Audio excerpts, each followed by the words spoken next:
कल्याण के लिए यज्ञ करवा रहे हैं। जो कि यदि साधु सन्यासी यज्ञ करवाता है, तपस्या करता है, तो याद रहे वो अपने लिए नहीं करता है, समाज के लिए करता है। और यज्ञ करवावत बहुत दिन बीत गए तो यज्ञ के हवन कुंड से एक लड़की प्रकट होती है, जवान लड़की। उस लड़की का नाम क्या है? सबसे पहले उस लड़की का नाम शैलेंद्री रखा गया। जरा ध्यान दीजिएगा, ये बात कहीं भी आ सकेगी। शैलेंद्री नाम रखा गया। फिर उस लड़की का नाम पंचाल देश द्रुपद नरेश के नाम से वो लड़की का नाम द्रौपदी रख दिया। द्रुपद नरेश कहलन की लड़कियां तो हवन कुंड से निकल जवाने बाय के पोसा के भी ना बड़ सयान गटली बाई एक तनी भाग देखला कला तोहरे जग में से निकल तो हरा लड़की है का ठीक है कर भाग देखा। और जब ओकर जन्म कुंडली निकाल के भाग देखा लगलन जो समय पर हवन कुंड से उत्पन्न भइल रहल तो ओकर भाग देख के ऋषि महर्षि कदम पीछे हटा ले। अरे बाप रे बाप, कला राजा जी ये लड़की के चलते 7 हाथ गहरी खून का नदी बही। राजा था 7 हाथ कला खूनवा बही। कला रे मदवा कहा तो जब से लड़की के चलते 7 हाथ गहरी खून का नदी बही तो काहे कि हमें के अपने घर में रखी ब्याह कर गई। लड़की हमेशा से हे दृष्टि का शिकार रह गई। आजकल हमारी बहन बिटिया कहा किस क्षेत्र में नहीं है, अंतरिक्ष की सैर कर रही है, सरहद पर गोली चला रही है, हर लाइन में हर क्षेत्र में है। लेकिन पहले के जमाना में हमें एक कहानी याद आ गई, छोट रही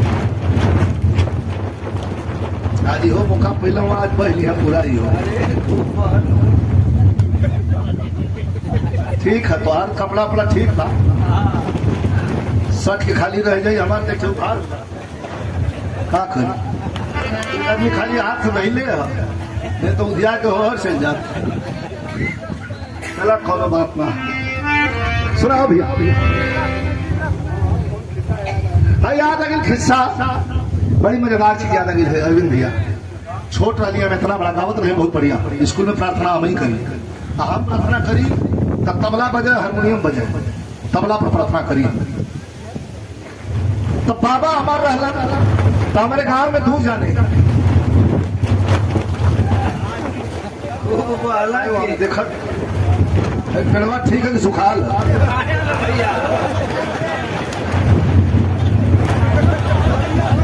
अब हम गाय का हमारा ध्यान वही पर है। एक और से बचल है दूसरी को में ठेला जाएंगे बस उकल कनिका कनिका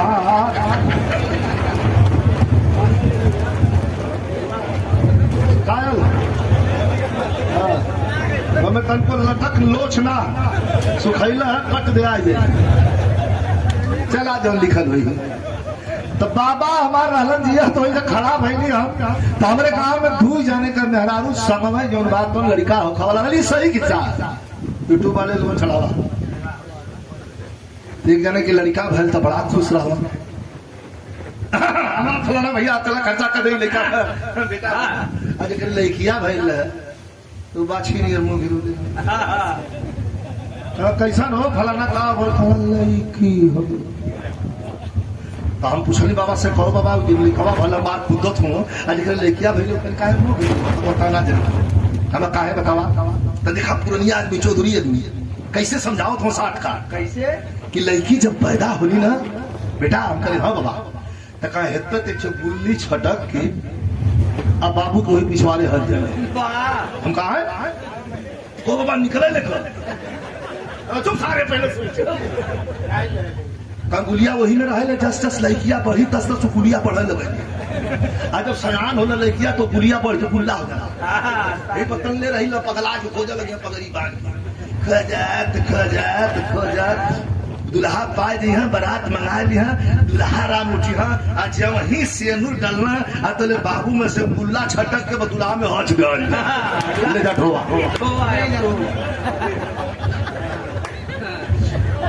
भवा लेगा भैया हमार भाग मतलब पुरानिया आदमी पहले का समझावे तो उनका तरीका कितना बढ़िया भाग नहीं था की अच्छाई प्रतोक प्रमाण देते हैं। अब तो बड़े बड़े राजा महाराजा इलन कहना भैया आवा सिमरत उस्ताद गाजीपुर के महान कलाकार कोई जवाब ना रहा। फिल्म का सबसे बढ़िया गीत हुआ गाँव सिमरत उस्ताद यू नहीं का गीत ऐसे मास्टर हम सब कई दंगल ले चल हुरापुर कॉलेज स्कूल पर भी फैल रहा है वो पुरान लोग सुन ले हो जानत हुई कैसे गावे मास्टर जनी मारा हो जनी मारा न चलिया लगी जाई चोट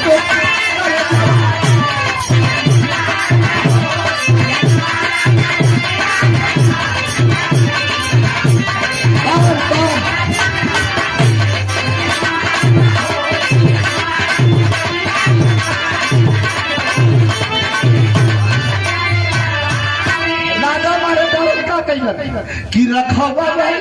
हो अरे रखवा मछी गल सोना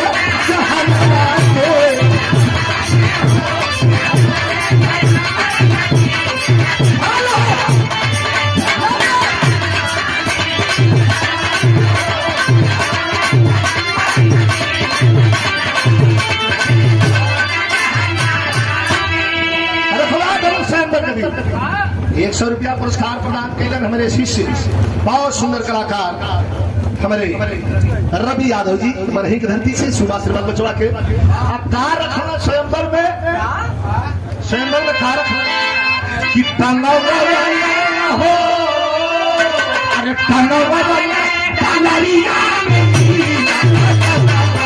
अरे मछली गलम हो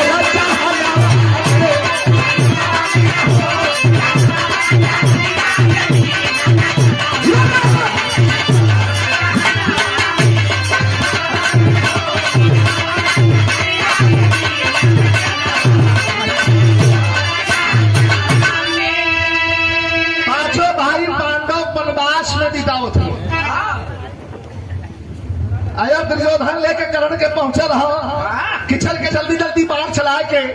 अब सरिया के रखिया छेद के लड़किया से बियाह करके द्रौपदी के लेके चली आवे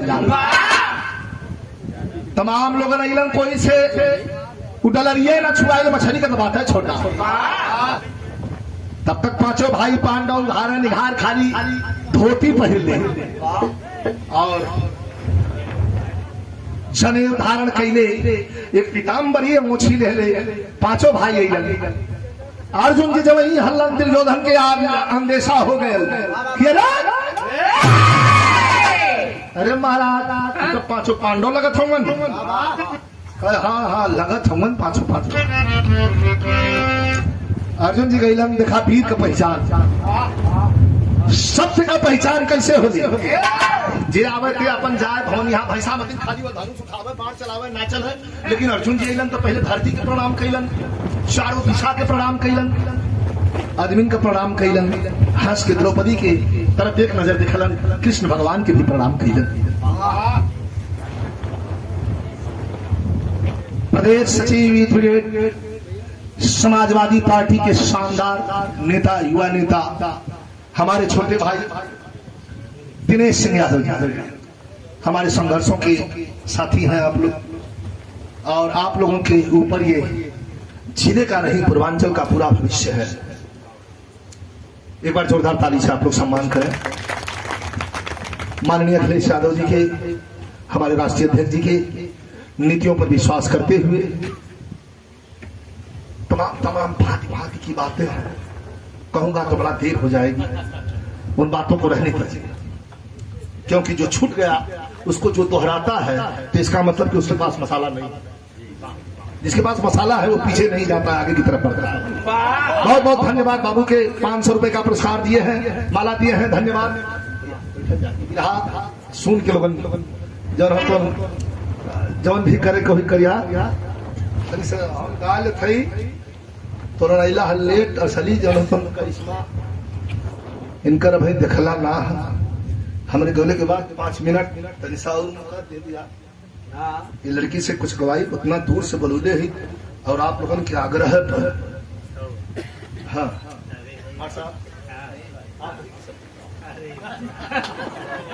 500 रुपए का पुरस्कार देखा आदमी के मौज चाहिए मौज जैसे आ गया सुना अर्जुन जैलन धनुष का बाण चढ़ौलन सबके प्रणाम कैलन तोड़ दे बाण चढ़ौलन मछली का नाक चढ़ा गए आज नारा फिर रहूं के चले अब न पालकी बाय न घोड़ा बाय पैदल लेके चल रहे लेकिन यहाँ हम लिखली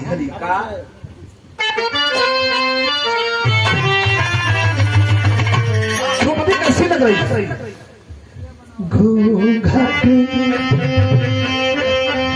जौन साड़ी बेहुती द्रौपदी पहले है लक्ष्मी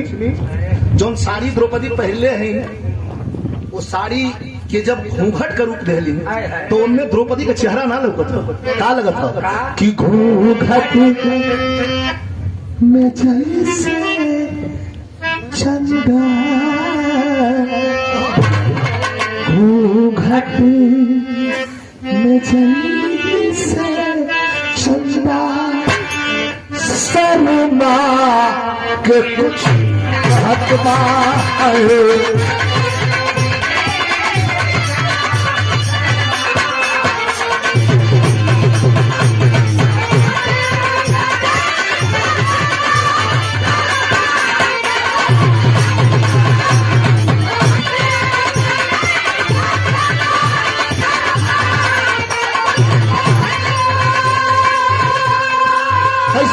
द्रौपदी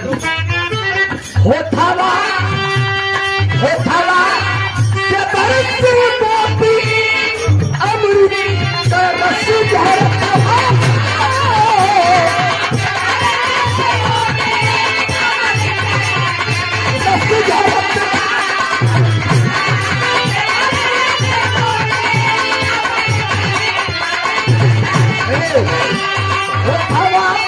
देखा भी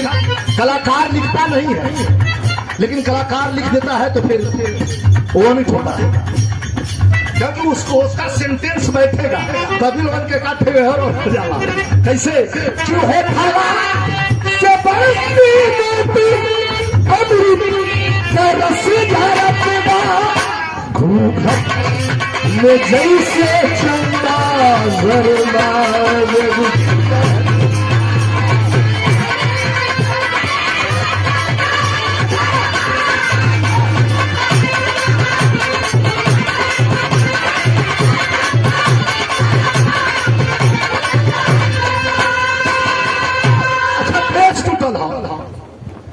ये कद रहे पर देश को चला और में से इतना आदमी में से एक आदमी के उपाजे तो खुश ना हुई अर्जुन जी बहुत खुश हो मार छटकत जात हुआ पीछे पीछे पांव में महावर हाथ में मेहंदी सुरहो श्रृंगार 3200 अभिरण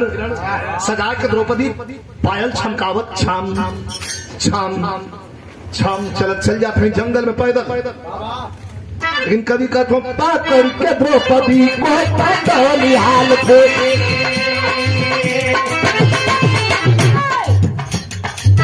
बहुत खुश है कौरव हमारे मुहे पर करखा पोते दी पाकर के द्रौपदी को हाल थे पधारे अपने कुटिया जंगल में आगे लग जहां हमारी कुंती रही कुटिया और कुत्ते के सामने खड़ा हो गई ना तब ये आदेश आवाज दी ये आवाज माँ से क्या चीज लाया हूँ महाराज से 500 जने खड़ा हो के अच्छी लाए लगा कि माई ए माई क्या करे लू अरे बाबा माई पूजा करते कुंती अपन चवन तकार तू कहले हो उसी का ठिकाना ना माई ए माई ये आवाज माँ से क्या चीज लाया हूँ अरे आशीष है तेरा बल से पाया हो आगे देखा है के लगल बेटा ठेका टूटा एक सिमरत प्रसाद जो हम ऐसे कहते हैं सिमरत प्रसाद एक का कहो का मायरी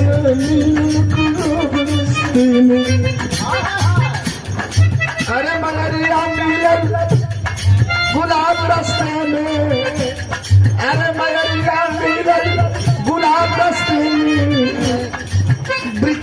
झाकर झाक प्रिकोदर झाड़ रुआ बरसते में प्रिकोदर रोड कांजला अर्जुन। अरे भीम बड़ा खुश होगा। माई जल्दी आवा जल्दी आवा जल्दी आवा। काले के बेटा काल याल हुआ घूमते हुए घर में सकते पूजवा करना सोरे काल याल हुआ काम दिखाई अपने बाल से मन याल है का कुंती ने कहा पांचों दिन बात खाओ खरबूजा काट के बताई लेकिन आई सुना है यार बड़ा करा आज तक जोर के झूठा पर कमावा चल पहले का जमाना रहल अरविंद भैया की एक जबान से मुंह से बोली निकल गई तो वो तनाव कर कीमत रहल जितना आज बंदूक से निकल गई गोली का कीमत है निकल गई तो वापस ना हो 5 आदमी का निकल जाए तो फिर वापस ना हो। सत्य रहल धर्म रहल कर्तव्य रहल आज आदमी के तीनों से भटक गल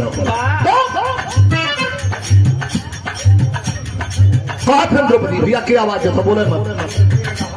एकदम बोले मत आवाज बड़ी आनंद का बात हो। कुंती ने कहा पांचों दिन बात के खाओ और ने कहा मैया अरे माई का कह दिलू बाटा वाली चीज ना लिया ले कह माई कि का कह दिलू माई कुंती बाहर निकल गई का लिया लो बचवा। अरे आवाज हुई कुंती जब देखी दुनिया और खाली कैसे जाएगी भाई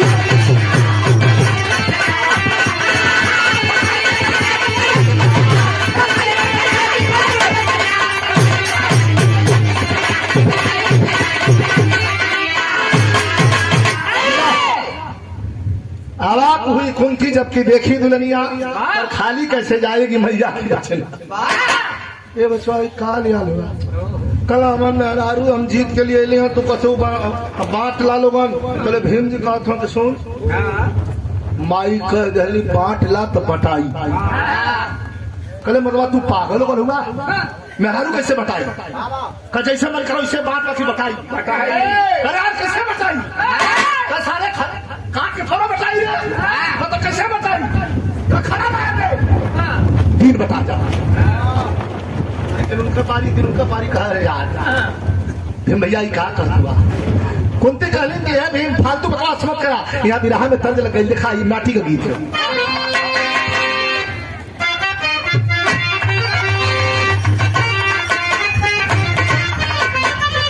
माता बहन लोग आवे हमारे गाजीपुर के जमनिया वाले हिस्सा में बरसना जब वो पार कर जीवा हाँ हाँ यार बलिया भी चितबड़ा गांव साइड में हाँ छपरा बिहार भेले बड़ी जोर तोहरे क्षेत्र कर बड़ी हम तब इलाहाबाद में जाए तो इलाहाबादी बोलीला प्रतापगढ़ में जाए तो प्रतापगढ़ा बोलीला प्रतापगढ़ में खाला बिरहा गाँव कह दे कि रहती कह दे भैया क्यों नाराज ना हो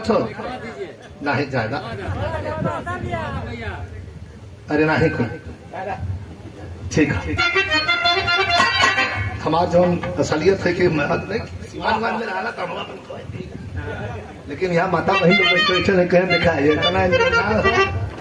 लेकिन वो बात सच्चाई हो फिर देखा था आगे बताया लोग का माता बहन लोग किया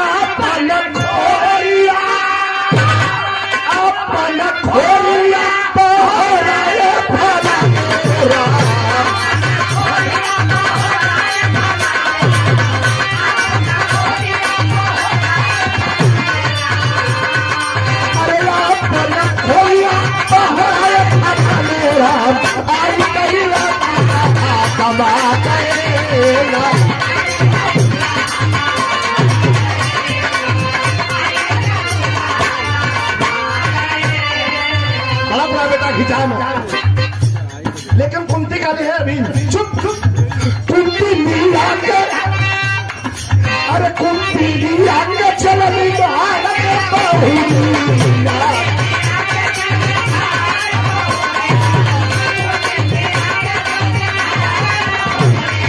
अरे कुंती जोरिया हो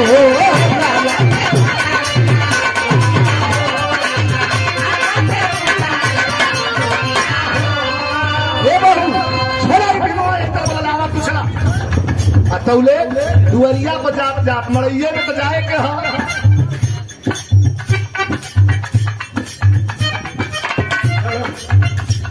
ये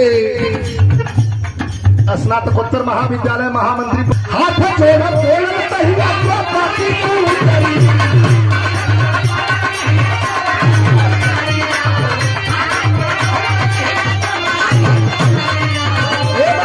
हम ना जाए कह का है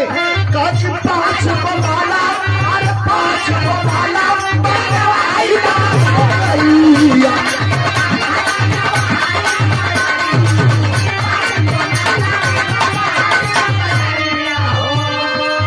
पाछो चले सब घूमू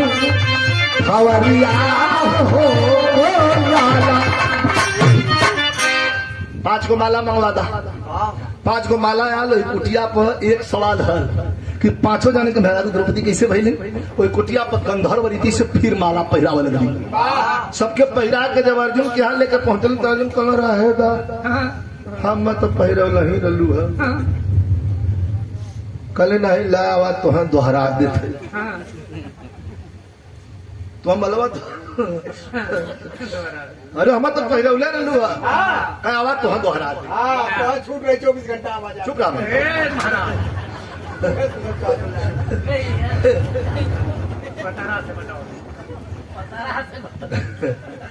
खा कर के थपेड़ा लहरों का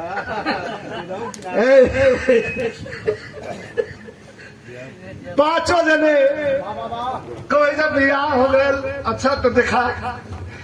यो नशा कौन नशा कौन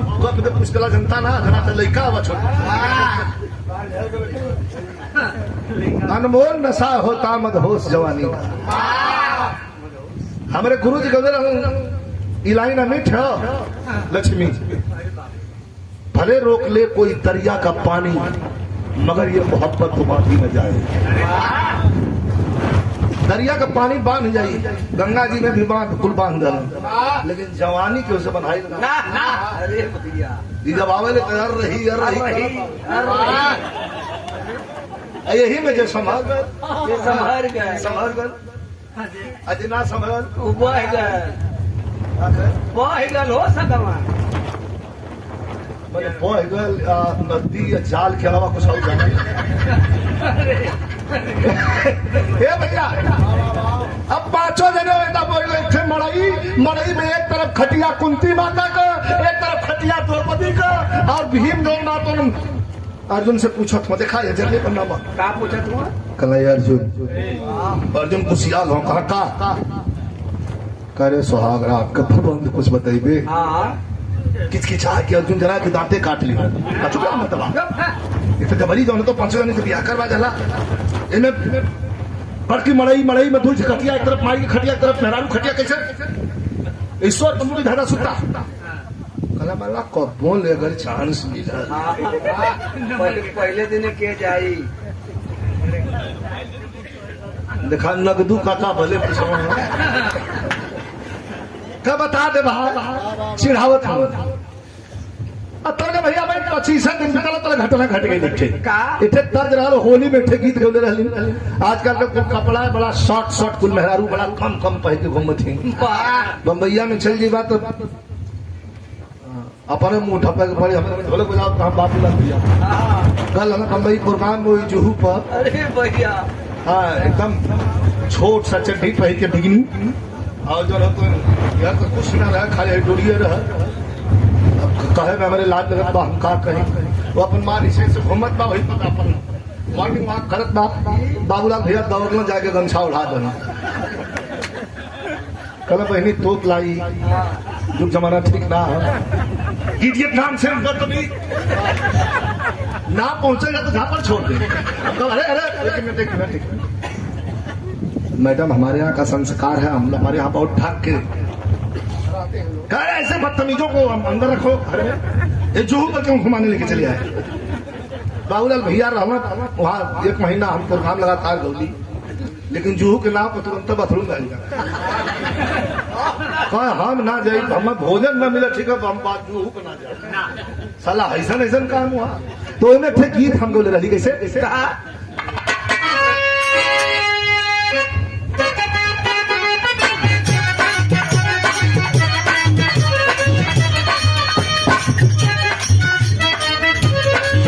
और ये हमारे सुनील यादव भैया पुत्र श्री मंदा पहलवान रकौली मऊ के धरती से ये 200 रुपया पर छाड़ प्रदान के बड़े ही प्रेमी लोग हैं भैया की शुभ आशीर्वाद धन्यवाद कमन की जगह मास्टर ऐसा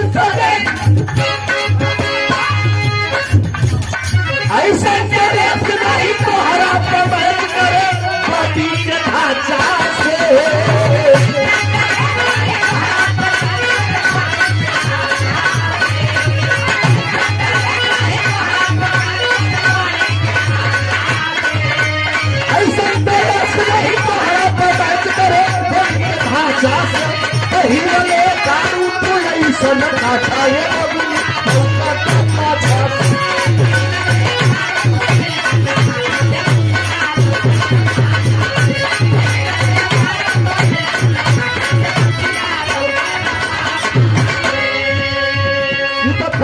लेकिन बिरहा का भाव बड़ा सुंदर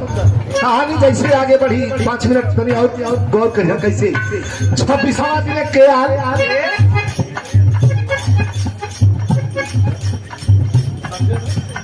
संजय बड़ा दूर दूर से लोग आल हम दिखाई हमारे ननिहाल मैहर से चल के आलो मैहर मतलब शिखरी पता खाली चल जाए ये लोग के प्रेम में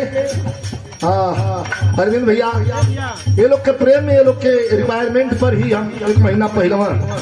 शुरू हो गई नहीं तो अभी डॉक्टर साहब करे कि अगस्त के बाद ही आप मंच पर खड़ा होंगे हमका छोड़ा बाकी अगस्त चल कल रियाज होता रही उनसे दर्शन होत रही जेकरे दर्शन कैले से नई जिंदगी मिल गई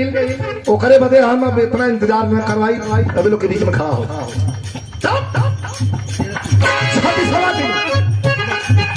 अरे तेरे सितारों की दावेगी यही ना ये कभी ठहरत याद पड़े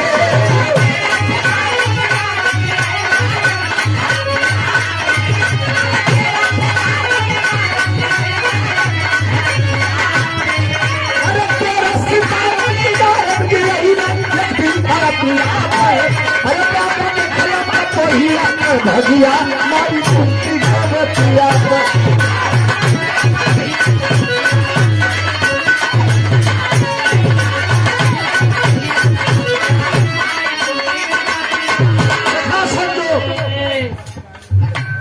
रास्ते हो ए भैया क्या के लेके जा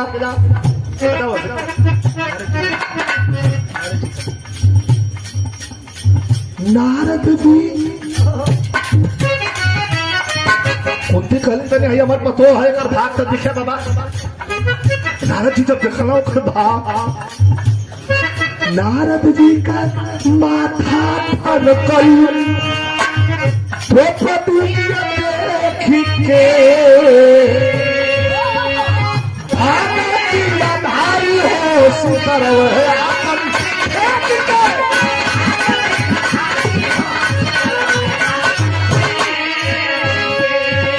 अजीत यादव जी क्षेत्र पंचायत सदस्य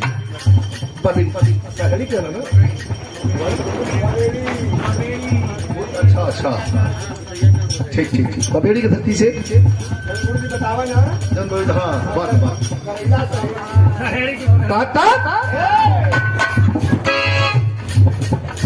कलर बाप रे बाप नारद जी सितार फटक हो गए अरे बाप रे हम भागे कहा कहाँ भल चुप रहा यहाँ से भी आई कहा सुना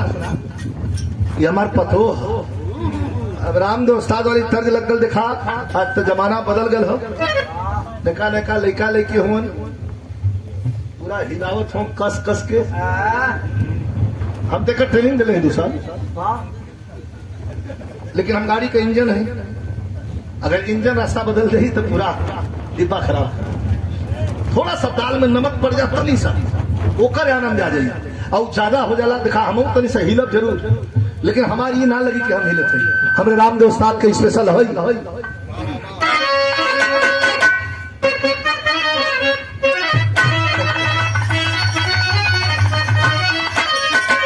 ताल पर धा गिरे कोनो मशहूर तवायफ गौले रहल बनारस का कि पयालिया पयालिया चमक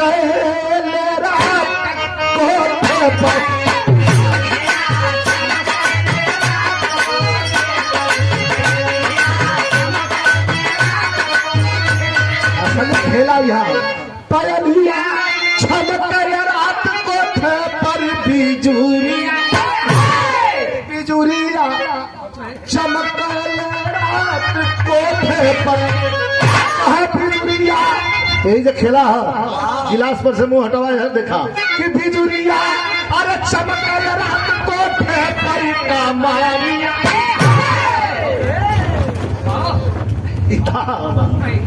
धा बस इतने धा गिर कर होगा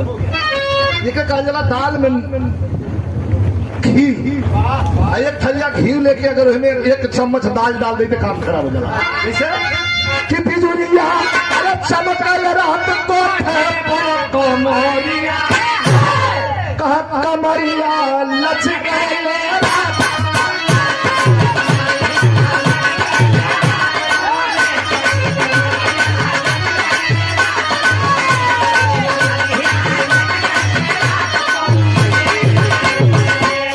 छोटे भाई बंशीधर यादव जी नंदगंज 500 पुरस्कार दिलन। नारद जी रोवे लगल कहला तो लड़का बड़ा जबर हो सब मारन अरे हाय चाट तो छोड़ जाए भीमवा। अरे भैया बाप रे बाप तेरा मौसम का मुंह बावला भीमवा से बड़ी डर लगे बाप का भाल कहां के हका पतो हका सुनाई पतोहिया ये कुंता है पतोहिया पतोहिया बन जाई काल की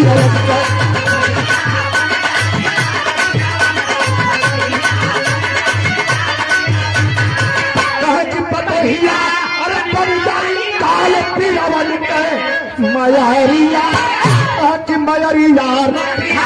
हाल भी हो।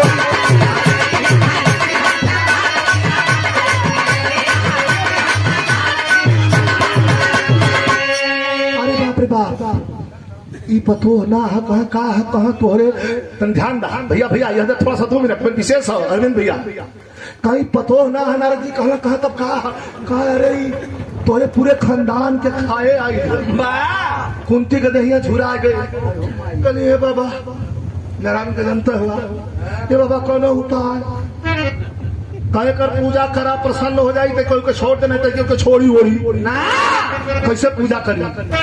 नारद का बाप कहे हो सवेरे कर जगले से पहले कर आरती उतार के फूल फूल रख के कर पूजा कर तैयार जाई तो क्यों छोड़ दे नहीं तो क्यों छोड़ी ना। हमारा चैलेंज है तो ले नारद का बाप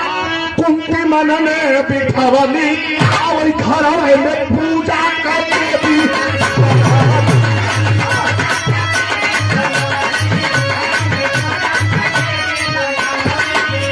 सजाल छवि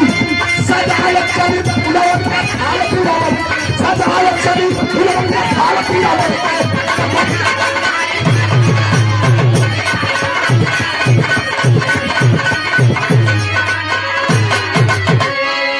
और ये 100 रुपए का पुरस्कार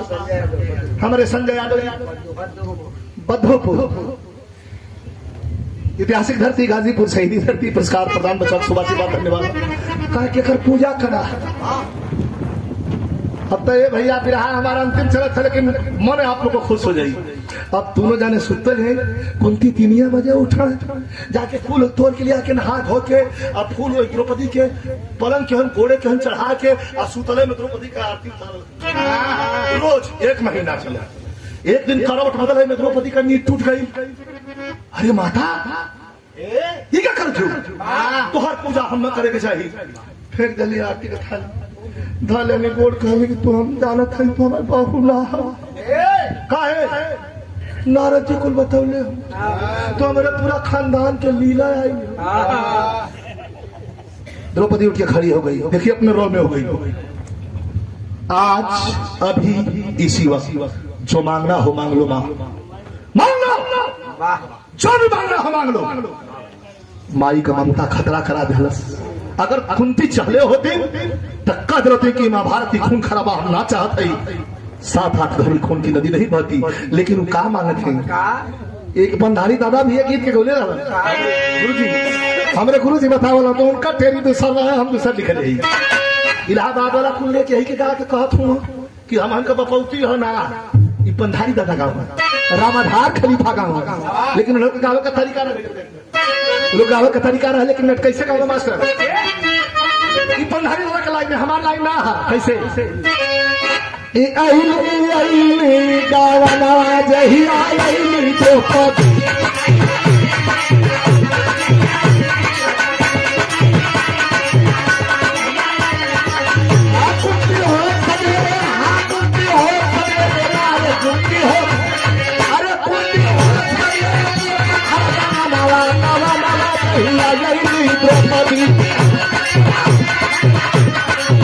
तो भारी बना वाली बात। लेकिन हम का लिखली, जब द्रौपदी खड़ी भई कहत है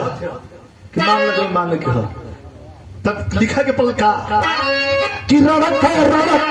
चौकिया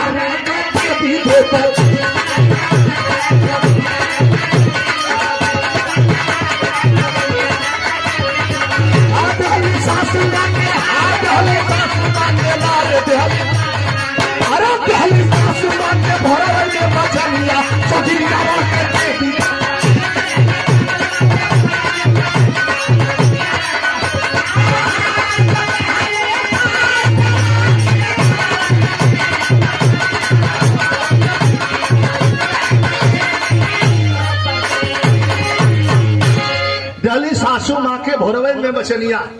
हे माता का चाहते हो, तो कुंती का कहती, ये अंतिम विवाह की बात है, सुनिए। कुंती कहती सबके खाए भला, खाली हमारे 5 गो लड़कन के स्कूल था। मासानी जोर से द्रौपदी कली बस कब बस क्यों से कही मत, अनिष्ट हो जाए। तोरे 5 लड़कन के ये खून खराबा में बाल भी बांका ना हुई, ये हम वचन देते हैं। जा कुंती निकल गई बहरे, द्रौपदी अब बिहार में बड़ा कुल भयल, दुर्योधन गिर गई तब महना साड़ी खिंचाई, हम लफड़ा में ना पड़त है, सीधा लड़ाई के मैदान में आवत है। लड़ाई के मैदान में रोज रोज खून बहत था। मास्टर महेंद्र थोड़ा रक्तपात दिखाओ। हाँ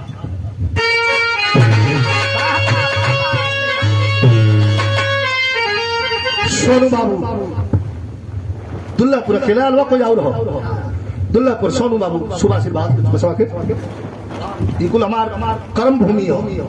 दुल्लापुर नायक डी पिभरी डी जहाँ हम खड़ा है, लक्ष्मी यहीं का लोग सुन सुन के हम घरे से चले 1 महीना तक रह जाए। बाकी बलाल भैया बैठल हो अपने घरे, ये बहुत बड़ी एक समाज में अच्छी चीज आप लोग दिले हुए कि अपने घरे लड़का भले में पावा, लेकिन हमारे बदे घी का व्यवस्था, हमारे बदे दूध का व्यवस्था करे करके एक थे बाप को भी और बड़े भाई का भी फर्ज निभौलन बाकेला दिया और कवा के ये मुकाम तक खड़ा किया। एक बार जोरदार ताली से आप लोग सम्मान करें। बहुत बहुत भैया के हमारे प्रणाम बा। लेकिन लाइन वहां आ गई कैसे,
दिन पहले हनवा बलाला तो कनसिया जैसे मुरझा। अरे भैया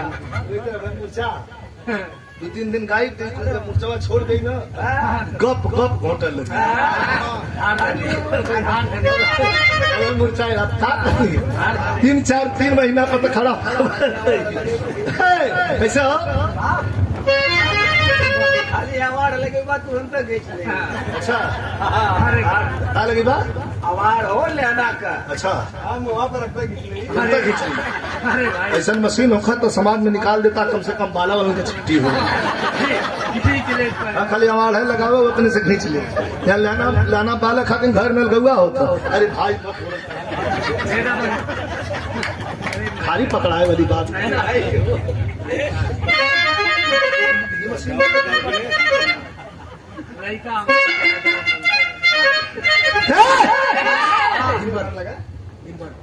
एक बार उठावा तुम चाहिए ना सही है अच्छा तो दिन भर लगा है जहाँ लसियन का ढेर हो अरे साफ भूमि हो रे होता सबे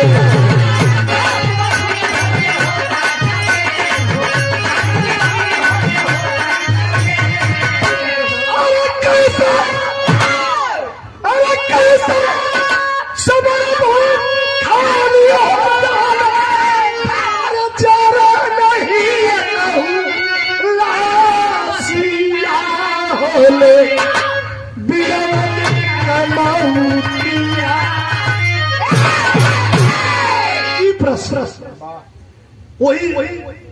युद्ध भूमि पर रोज लड़ाई होती रुंड मुंड से मैदान पटत था लेकिन बिहने लड़े बदे जब आदमी जात हुआ को लाश ना हो कैद करिए कैमरे में यह प्रश्न को हल कर रहा हूं 1 मिनट में का होखा कुल लसिया एक दिन रात का कुछ आदमी होला छिछोल टाइप का भीम जी के लगल शंका पेशाब कर उठना तो सीधा जाए की चाहिए पेशाब करके अपने खजिया चल जाए की चाहिए खजुआ चलना तो तनी हर ताकत हो जाके धर्मा द्रौपदी वाला घरवा में ताकत यार से तन से छेद रहा तो यार से ऐसे तकवा तो हर बड़ा भोंभड़ लौकाला के छेदवा में ऐसे ऐसे ताकत तो हर बड़ा चाकर लौका नहीं ताक के देखा एक आंख बंद करके मुझे बड़ा भोंभड़ लौका तो वही में ताकत हो भीम जी तो देखला कि बड़का भैया धर्मराज द्रौपदी का दोनों पैर अपने कोरवा में लेके दबावत हूँ भीम को देख के ब्लड प्रेशर चढ़ गया रे माई रे भैया कहत मुंह सुखला ये मत दबा है मेहरबा का गोड़ा दबावत हूँ 4 बजे जब वही निकलना धर्मराज बड़े गुस्सा में हर फोन कैले हुआ धर्मराज हंसता कुछ का भीम कैसे हो उसे लखत का कला सुतला ना अरे कहां का कैले मतवा तो जन कैला है हमसे ही कर्म ना ऐसे बढ़िया हम तनी जहर माऊ काले मदवा तो मेरे को गोड़वा दबाव था करके सुत्ता बद हम 5 भाई अपने में कब्र फरवल कर लेते अब तो एक गोड़वा दबाव छुआ गैला तो समझ में चाहे 2 घंटा 4 घंटा रहला मौज मस्ती जो सृष्टि का बनावल है ओके अपन अनुभव कैला ओगला चली जा कर हनाई तेरे हमें दिन सिखा मोट बुद्धि वाला गुड़ का कुंडा में दबा कहा हम गुड़ ना दबावत रहिया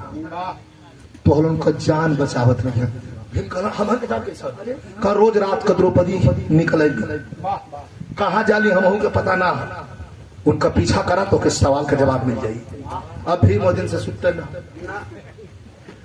गमछा पत्रिकार है जब दुल्हावा कन्हावत लेके चलना डालने वहीं पर डाल के में से था द्रौपदी दिन रात को सोरहो सिंगार सजा के निकलनी है जब झपकलुआ साड़ी पहन के तो कहना हो मास्टर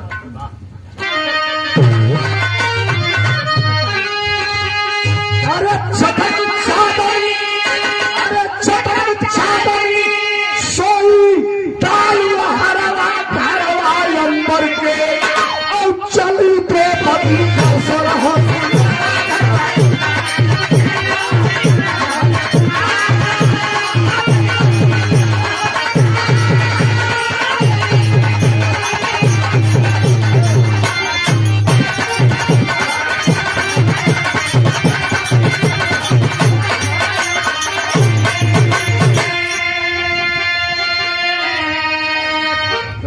कि बुलाल ना नहीं तंत्र हाथ सफा के लिए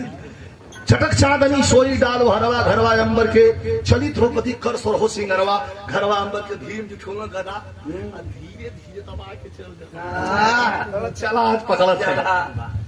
जात जात जात जात द्रौपदी लड़ाई के मैदान में जहाँ लासन से मैदान पटल हो वही जो खड़ी हो झाड़ी के बगल में ऐसा न रहा वही में भीम जी गदा लेके बैठी तो का करे तो का करती हो का परी नजर भीम से परी नजर भीम से रखारू में खुली की खुली अरे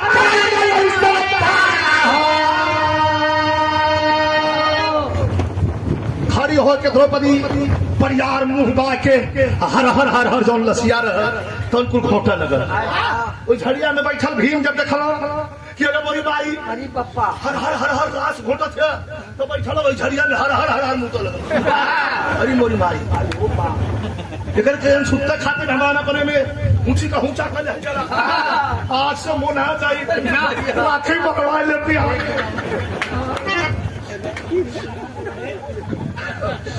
भीम कहना आज से हम याद पड़ जाई वही समय अरे वाह ये लाश घोटे ले तो स्थिति का हो मौसम का हाल रही हम हाथ खान हम ना ना ना बताओ ना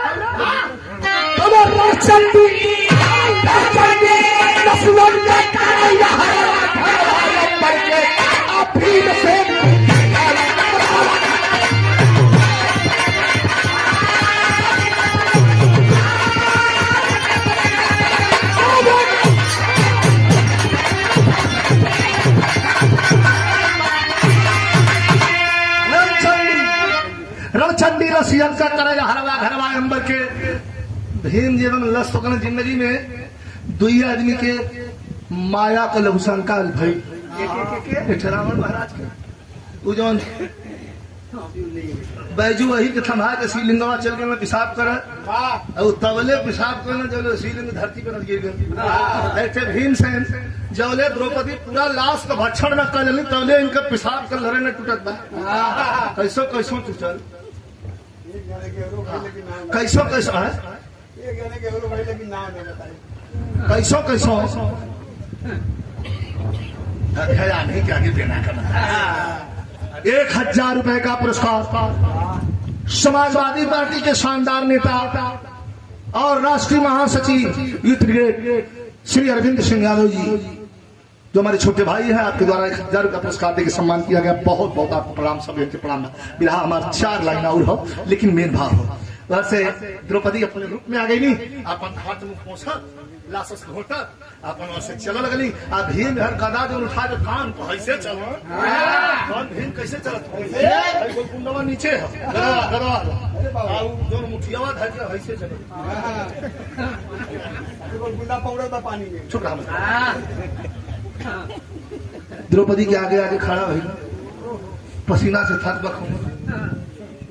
प्रेशर बढ़ल ताकत हुआ पहले कहा का कहत हूँ कि धन्य धन्य देवी धन्य धन्य धन्य देवी धन्य अरे तुम्हारी करना बात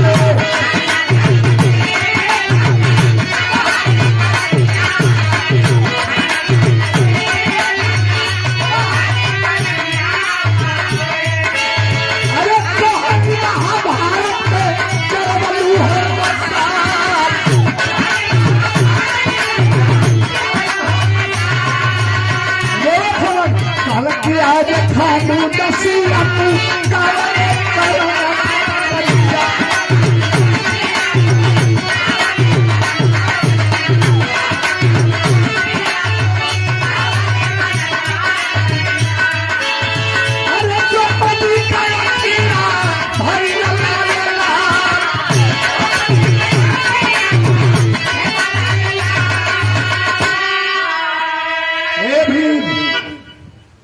कई काहे लाश घोटत हो हम तो ढेर भोजन लेत रहिए भीम नाम बड़ा बदमाश न रहला भीम शकुनी से पटबे न कर ना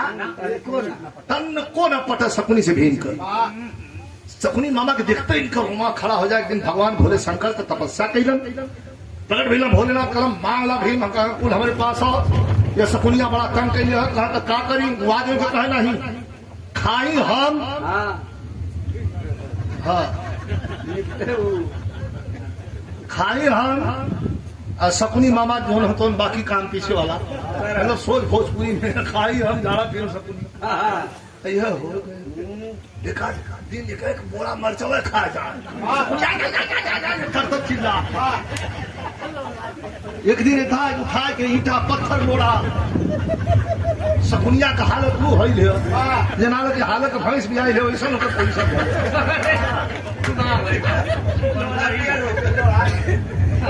एक दिन इतना बढ़िया रहे लोढ़ा भीम खुनसा के लील गई ना पेट में गए शकुनिया के जरूर जाके लोढ़ा सड़वा बेड़ हो गल चिल्लात बाकी चिल्लाते न मारे मोरी माई जान गए कैसे कैसे निकला तू ही बता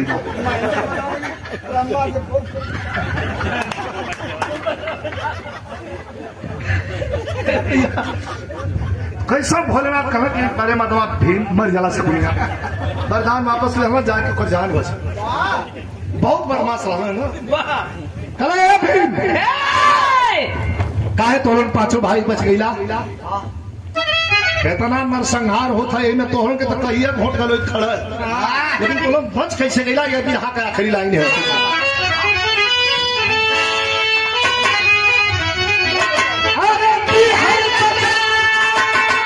अरे बिहार बचन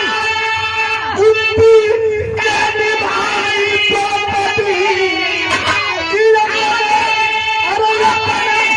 पानी कष्ट लुआवा बचाई पति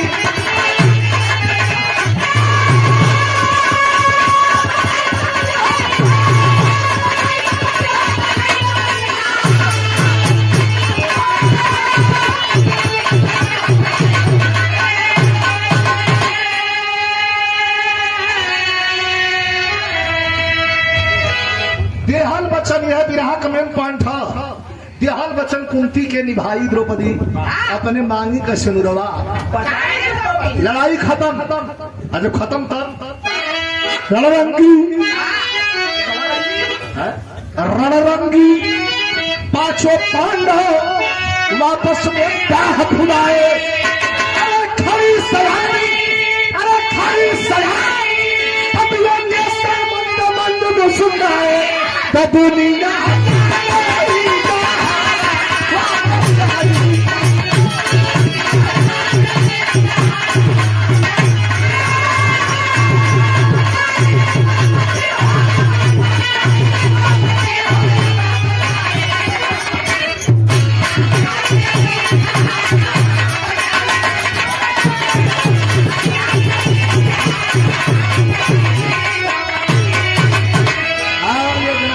अंसारी साहब जिला महासचिव यूपी से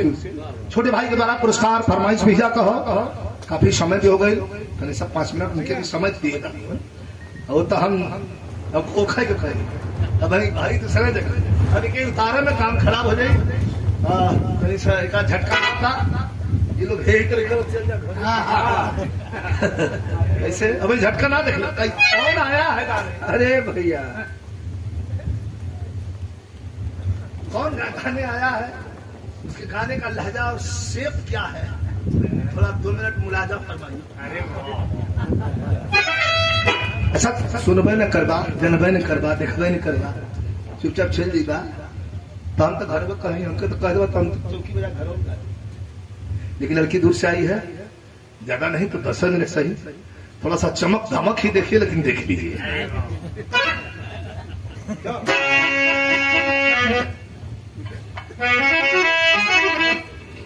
गुरु बिहारी गुरुगणेश गुरु रामलाल की लीला रामदेव चंद का कभी का छोड़ कोई ना मिला जो गिरिया रहते तो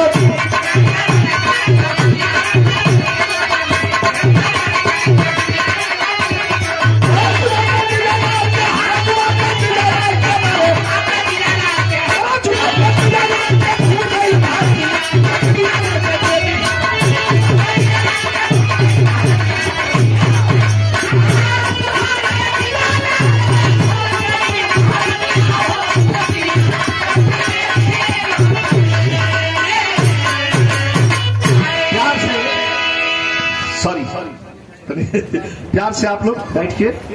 थोड़ा इसमें